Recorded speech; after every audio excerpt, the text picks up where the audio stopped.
Jai Gurudev and welcome to this another week summary of Yoga Vasishtha book. This time we are going to see the pages from 111 to 117. 20th of April till 26th of April. So the story continues. Sage Bhrigu and his son Shukra, and as they approach to one place where the time who is talking to the sage Bhrigu, he shows that this is your son's body. Now he is into this body called Vasudeva, and then he welcomes them, and he don't have any idea about who these people are and what they are, what they want from him. However, after the immediate remembering that sage Bhrigu does to him, he remembers after just mentioning it to him that how come you have forgotten your past life. He just gets back all his memory, and he realizes that he was the son of this sage, and he has been gone through all these amazing different bodies in his lifetimes, in his different lifetimes, and now he is into this body. So then they decide to go back and visit to the same old body of sage Sukra, and in between there is wonderful sentence that is here: whether one is wise or ignorant, as long as the body lasts, its functions continues unaltered according to its nature, and the embodied person functions as it is appropriate in the world, either attached or unattached. So though the consciousness, individual consciousness, it realizes itself that it is come out of the body of sage Bhrigu as its son. When it's forgot itself, it has gone through all the different bodies in the different lifetimes. And each body is made up of the five elements, and it's a combination of those five elements, intensity and the strength of each element, we can say, which affects or unaffect the nature of your existence and your way you live into this world. So that's why the bodies are same, made up of the five elements. Some are working wise and doing the wise things, and some are doing the unwise things, because it's the dominant element into this body which is actually playing a very important role when you are living into this body. However, having said that, there is a free will that we all are born with. So now what you are born with is your destiny, but what you will be is your free will. So you are born with this body, but what you will do with your body is your free will. So that's why there is a possibility of you can reach to the highest level of your existence and be aware of what is the ultimate truth in as long as you are in this body, and you can utilize it for its wise purpose. So that's what is written here. As long as the body lasts, it continues to do according to its nature, whatever its nature is. Now, then they all are continuing all those things, and the time sees that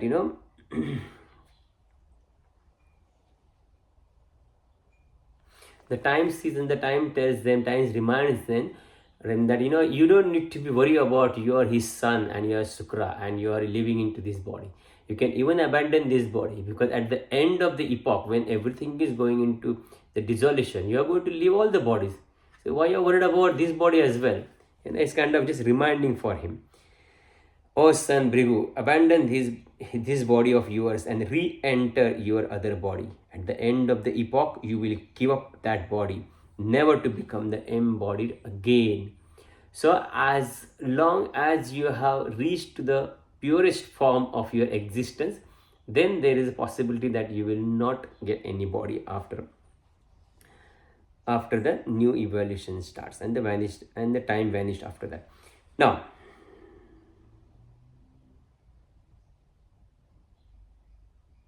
so then after that, Lord Rama asked, how come, why does not the wish of the others materialize, but how come the wish of the Shukra materialized? Then Vasishtha answered a very amazingly and important thing here, that he says Shukra's mind was pure, Since that was his first embodiment, the mind was not loaded with the impurities of the other previous embodiments. Thus, that mind is pure, which is free from all the cravings, and whatever that pure mind wishes, it materializes. Now, if you must have experienced, you must have seen that in quite a few traditions, or cultural or religious backgrounds, it is said that you seek the blessings of the enlightened person, wise people, or the old people. Now understand the meaning behind that. It is the same meaning. When you are enlightened, when you are wise, and when you are old, that you have lived your life, you have satisfaction at the end of your life, and you got few more years to live. That contentment is so strong that all the cravings, it surpasses all the cravings, and that contented state starts making your mind pure and pure, because you realize you have lived the whole life, you have gone through all the different desires and cravings, and you know there is nothing into that. Right now you just want to be, and just be there into that state, happy, uh, peaceful state. If you're an old person, I'm talking about. Now enlightened people have already experienced that. They know that this world is all that, what is not is there. There is nothing in this world. This is a reflection, and this is not truth. Everybody is going to leave their bodies. Everybody is going to, as long as the individual consciousness is thinking of itself separate from the universal consciousness, is going to grasp the body, is going to go through it according to its nature, and it is going to end. And then if the cycle continues, everything continues. So when you realize this truth, and when you sit back, and when you say, oh wow, I don't want anything now, I'm just realized, and I'm just into that state. And when you say something, or when you think about something, or when you have an intention about something, it materializes. So blessings, when you take for the people who are into that state, the blessings also manifest. Are you getting what I'm saying? So blessings also manifest. If you want to bless someone, if you want to wish something for someone, it will manifest immediately, if you do not have any cravings about anything, about you, about the world, into that particular moment when you are wishing for that. Now you will also observe this: when the mother is wishing something for the son, it also materializes, because the mother has got a pure heart for the son. She don't want anything in return. Son means son or daughter or their children. She don't want anything returned from their children. So she wishes completely with the pure heart. Oh, let my boy, let my child, let my girl, she will be successful. Or if the obstacle is there, let that obstacle be removed. And it materializes. So it's just a play of consciousness. It's a play of consciousness, and it's very much scientific. It is not like we're doing some magic here. It is very much scientific, that the purest it is. Another example just came into my mind just now while I was talking. The another way we can see the whole scenario is, it was the purest form of the individual consciousness, which first thinks that it is separate from the universal consciousness, and then it thinks of becoming something, which we saw into this book. The earth, water, fire, air, space, all these elements came out of that. Then all these trees, all these living creatures came out of that. Even the stone got its form, the blade of grass got its form, human beings got its form. Even one of the stories before, it is mentioned that the sons of those Brahmana who decided to become the Brahmas and create sun, they decided to become the sun who is shining and make the universes, and then there were 10 universes. So all these intentions and thoughts are manifesting because the purity of the consciousness. The more pure is the consciousness, the more it has got the ability to manifest the thing. Now whatever that pure mind wishes, it materializes. What happens in this respect to Shukra, as is possible for everyone else. That's what we discuss. Only when the mind is totally purified of all the conditions does it remain in its utter purity, and that pure mind experiences liberation. Now the pure mind experiences liberation. Liberating for what? Liberating from its own conditioning and merging into the one, from where it is also thinking that it is liberating. So that's the last step. Now each individual sees only these objects which are rooted into their own mind. Now then on the other page, there is a different discussion has started now. Now what do you see? You see whatever is there in your mind. Whatever is your mind is conditioned with that glass through which you see the whole world. Example, very simple example. Your mind is agitated, your mind is angry. Everybody around you, whatever actions they will do, that is going to add fuel into that anger. Have you experienced this? At the same time, if your mind is happy, if your mind is contented, if your mind is peaceful, everybody around you will come out with lots and lots of problem. All you will give them is peace. Generally, you experience this after a course, after a happiness program or a silence course or any other course. You go to work on next week, Monday, Tuesday, Wednesday, and you just see you're just floating. Things are just happening because you are into that peaceful state. You are experiencing that peace within and you are reflecting that. And then somebody comes with the problem, don't worry, I will do that. It will happen. At the same time, you are not happy, then you know the experience of that as well. So, Rama, the tree is this in the seed, grows out of it after destroying the seed, but Brahman creates this world without destroying itself. Hence, it is possible to compare the incomparable Brahman. It is impossible to compare the incomparable Brahman with anything whatsoever, whereas the tree, etc., are definable material substances. So we always compare. The comparison is already always given in the scriptures that like this, like in small tree you cannot see the magnanimity of the tree that it is holding, but when the big tree comes out of that tree, then you see, oh, this tree had such a big potential. The same way this whole universe has come out of this Brahman.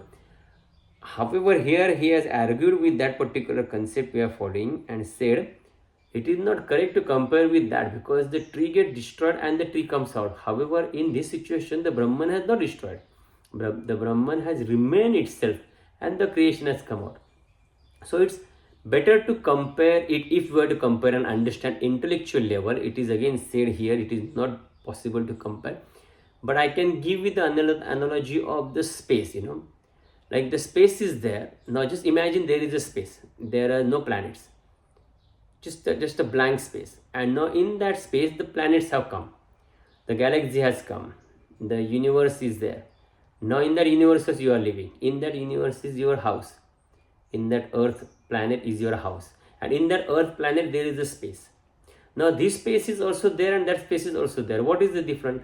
There is no difference. The space has remained the same. Only the manufacturing and the projection and the evolution has happened.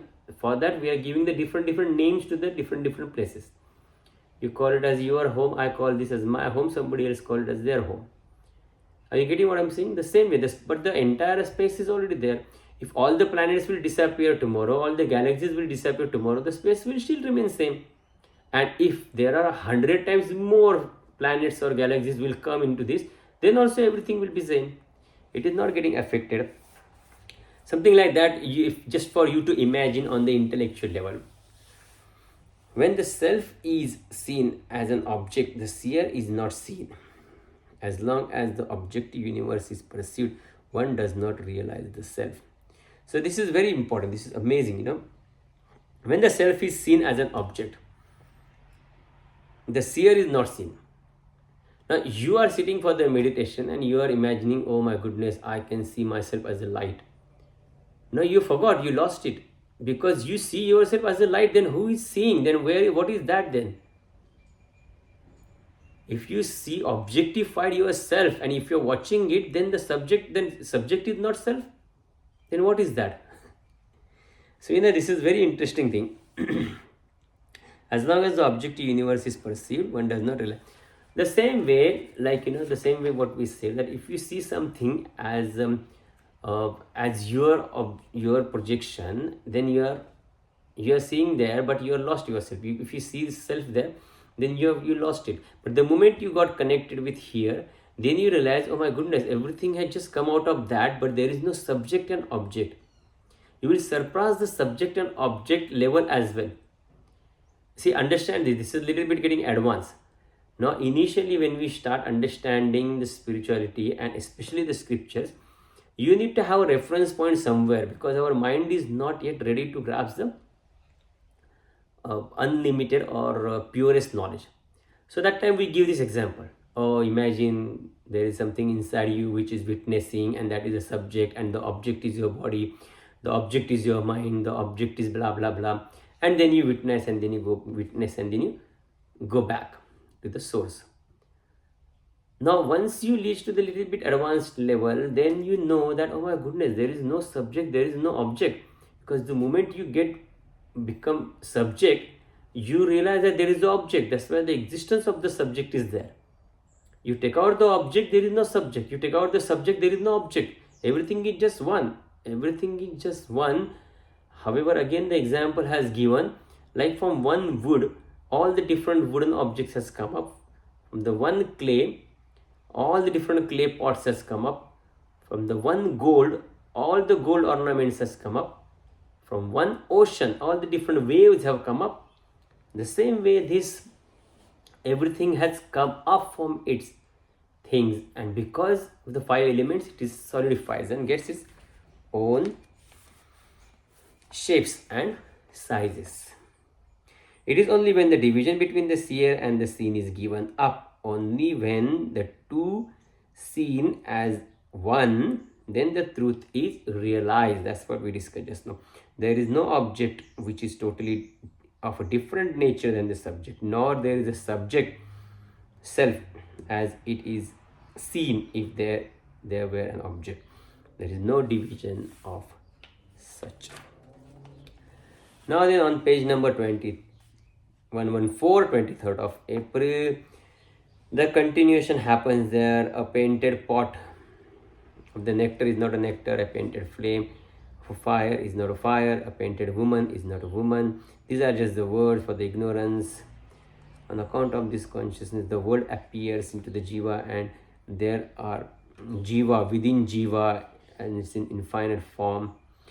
All this, they are just explaining how the world has come out and how the things works on the level of the consciousness. This jiva, self, consciousness, these are just the words. Okay, don't get confused with the words. They just given you for a reference point. Okay. Now then, Rama said, tell me the true nature of the waking and the dreaming state. Now there was a question asked about this to explain. So understand this, okay? Understand this. This is very interesting, and this is again a different deep level knowledge altogether. That state which endures, means which finishes, is known as the waking state, and that which is transient, means which is temporary, is a dream state. So of course, means the waking state is finishing, you have to go to sleep at one point. The sleep is finishing, it is temporary, you have to get up at this time.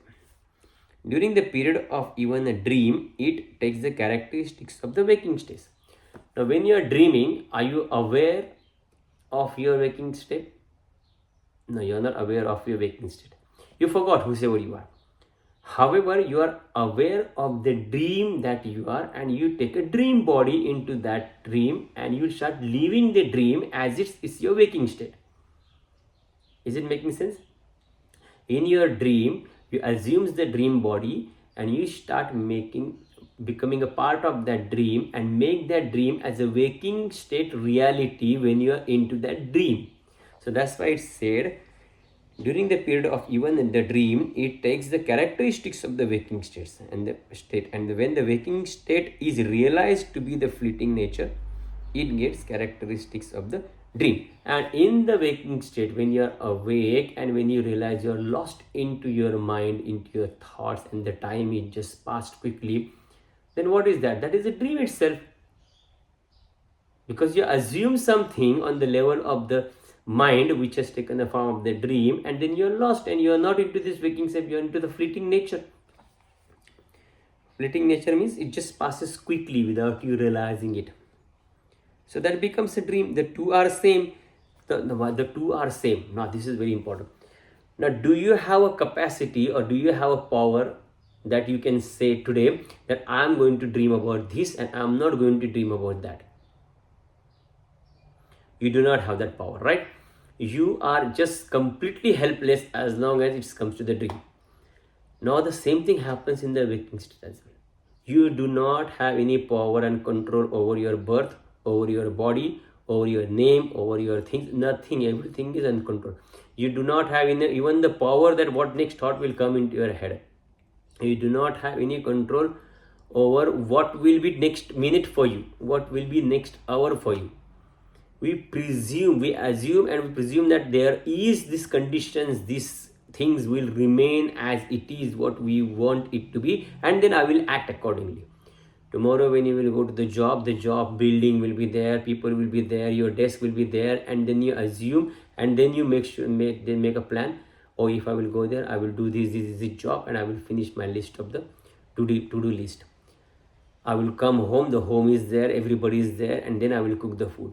So we consider it as it is there, and then we make the plans. However, this is not the reality. We do not have any control over that.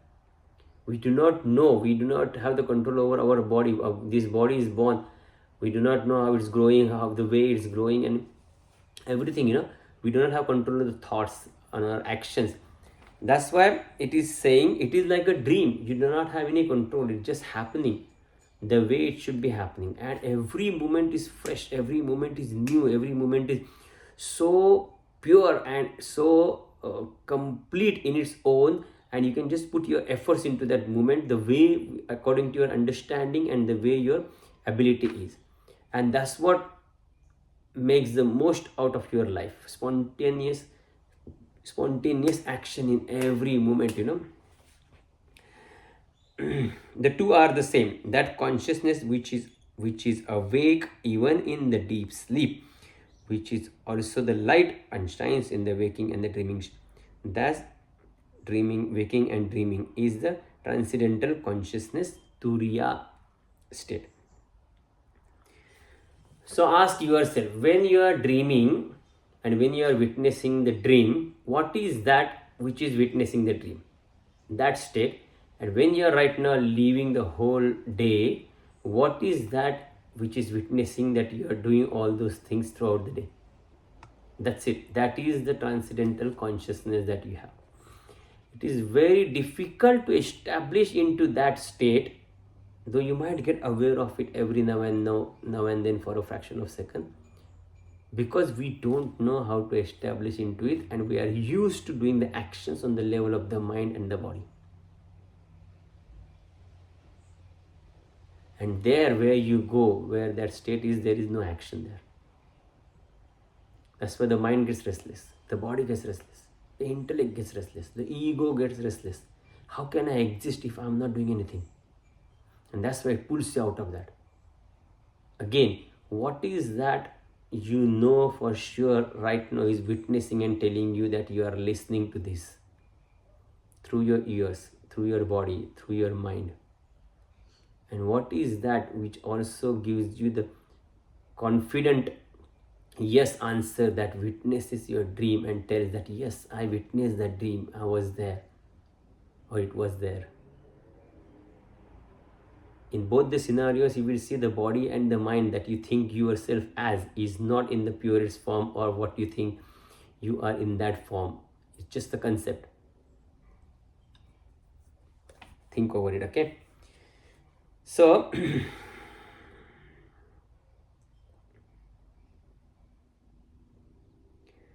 and then when again the seeds of the ignorance and the delusion expand, then arises the first thought, which is the thought of I am. The one perceives the thought form within the mind of the.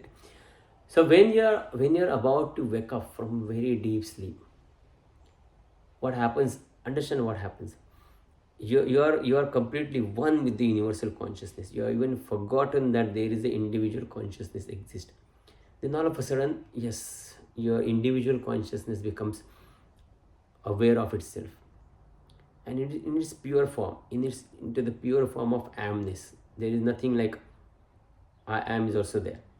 Immediately, second thing comes, oh, I am. Then you start becoming aware of itself. Then you start becoming aware of, okay, then if I am, then what am I? The mind, the body, then your position, then your awareness about the surrounding, then your senses. Everything just happens within fraction of second. And then you just wakes up.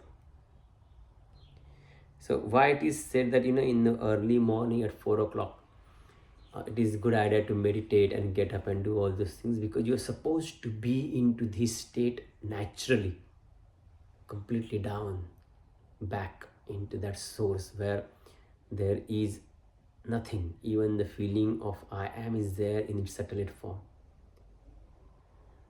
Then you will be able to see how it is come out quickly in the different forms, evolve into that different forms, and this body is there. Now, how does the mind ever get tainted?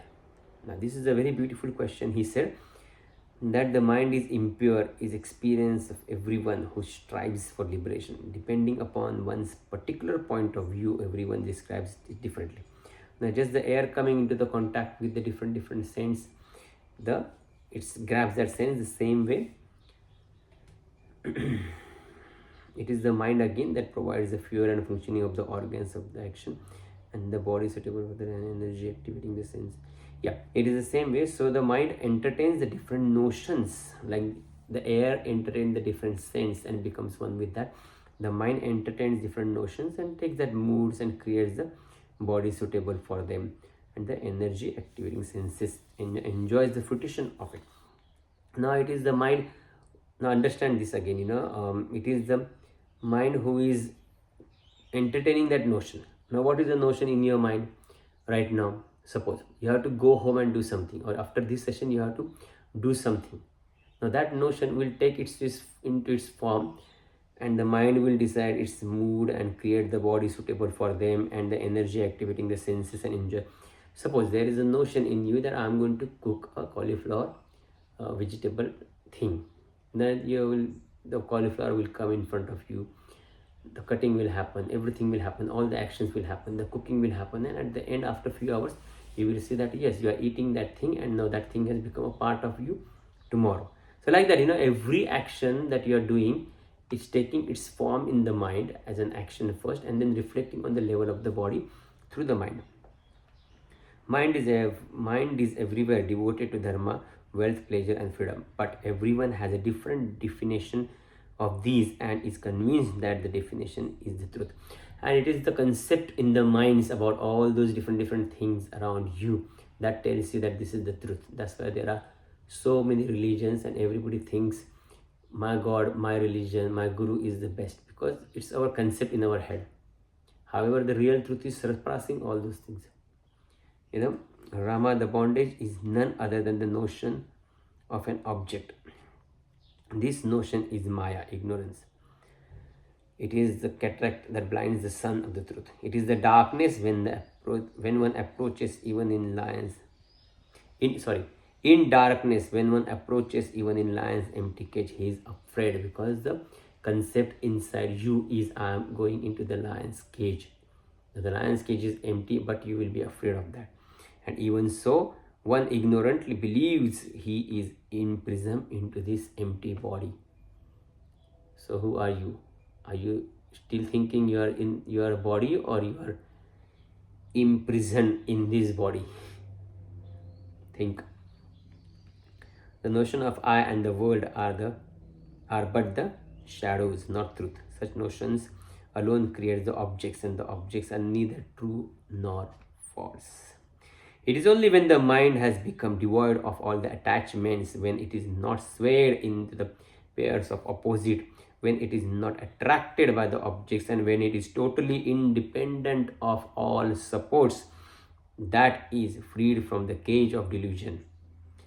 What are the supports you are giving to this mind? What are the concepts that are there into this mind? In your deep sleep, you do not exist. You don't know about your body. You don't know about your mind. So take the reference of your deep sleep and think what all concepts you have created in the waking state, in the dream state. Everything that is not there into the deep sleep is a concept. Period. That's it. So you think about it and you get rid of whatever the concepts. See, get rid of means, it doesn't mean like you just start acting tomorrow weird, Sorry, weird in the sense, I'm not this body, I'm not this person, I will not do this. It is just that knowledge and understanding about that, oh my goodness, I am free from all those things, makes you so strong and so centered and so subtle that every action starts becoming pure. You don't get attached with the actions. You will still be a mother or a father, you will still be a son or a daughter, you will still be working in a place where, and you will still holding that position, but you will not be attached to that. What is causing the trouble in our life is that aversion, that raga and dvesha, likes and dislikes about something, and your attachment and detachment, aversion in your head with the things. That hold will start becoming loosened, and you will start taking enormous responsibility without even realizing and without even getting tired. I look at the example of Guruji. He takes so much of responsibility and so works tirelessly for so many years because it's not in his mind. The actions are just happening spontaneously when it has to happen into that particular moment in front of those people. That's it. Done. Next. Done. Next. Done. Next. There is no regret. There is no anxiety about the future, regret about the past. It's just present moment. So, and then what is more important is to understand that what exactly am I seeking? What is that? After getting that, all the seeking will stop. That will again help you to get closer to the truth. What is that? That after seeking that, all the seeking will stop. Till then, whatever you have made the plans since your childhood, I want this, then after that I will be happy. I want that, then I will be happy. Right now also, you are thinking that after getting this knowledge, you will be happy, but it is not truth. The knowledge will not stay with you, it will go away, and then you will be again miserable. Oh my goodness, what happened? So, is it really the knowledge that you are seeking, or is it still something else? Something else in which even the knowledge is also easily available. That you don't have to worry about remembering it. Think. So then Vasishtha continue. He sees the truth, who sees the body as a product of diluted understanding and the fountain source of misfortune. He sees the truth, who sees that the body, pleasure, in this body, pleasure and pain are experience. All these things he has mentioned there. He sees the truth, who sees all the things are strung in the self as beads are strung into the thread. And he sees the truth, who knows that the self alone exists and that there is no substance in objectivity. He is unaffected, who knows that pleasure, pain, birth, death, all are self only. He is firmly established into the truth, who feels what should I acquire and what should I renounce, when all this is oneself. So understand this, what is born and what is going to die. If you are not the body, if you are not the mind, then what is born and what is going to die? Think. Salutations to that abode of auspiciousness who is filled with the supreme realization that the entire universe is truly Brahman alone, which remains unchanged during all the apparent creation, existence of and dissolutions of the universe. Now, to the ignorant, this body is a source of suffering. If you are complaining about the body and if you are saying, I am going through all those things, misfortunes and not good things and pains and sufferings in my life is because of the body, then you are definitely still an ignorant. But to the enlightened man, this body is a source of infinite delight because they have got this body, they are separate from the body, they have to use this body according to its nature till the time the body lasts. So why not to get it used into the making the world as a better place? Why not I speak only the good things that are going to make the others happy and peaceful? Why not I am hearing only the good things that is going to make my ears go through the good peaceful state? Why can't I just think about the good things so that my mind will be in pure state? The wise man who is rid of all the doubts is in whom there is no image of self reigns supreme in the body. Therefore, one should abandon all the cravings of pleasure and attain wisdom. Only the mind that has been well disciplined really experiences happiness. The captive king, when freed, is delighted with the piece of bread. The king who has not been subjected to captivity does not enjoy that much. So once you realize that you are bound and now you are free, then only you will realize the importance of the bondage, the object that we are bonding you, the body and the mind and all that. And you will start working with that. In the great empire known as the dreadful hell, evil actions roam like night elephant. And then the last sentence before we close today is that to the wise, the mind is obedient servant. Now, once you establish into that state and you know your mind is there and it is not you, it is just doing its own nature, you start giving less importance to the thoughts, because you know there is no firm base to the thoughts. They're just coming and they're just going. There are so many things affecting them. So the thought stops bothering you. When the thought stops bothering you and they just come and go, then in a way you got a control over your mind so that which thoughts to act on, which thought not to act on. And then the mind becomes your servant, because the thoughts will keep coming, but it will be you who will be deciding, oh, I don't want to work on this thought, I want to work on this particular thought, I want to hold on to this thought, I want to let go of that thought. Then to the wise, the mind is an obedient servant, good counselor, able commander of all the senses, pleasing wife, protecting father, and the trustworthy friend.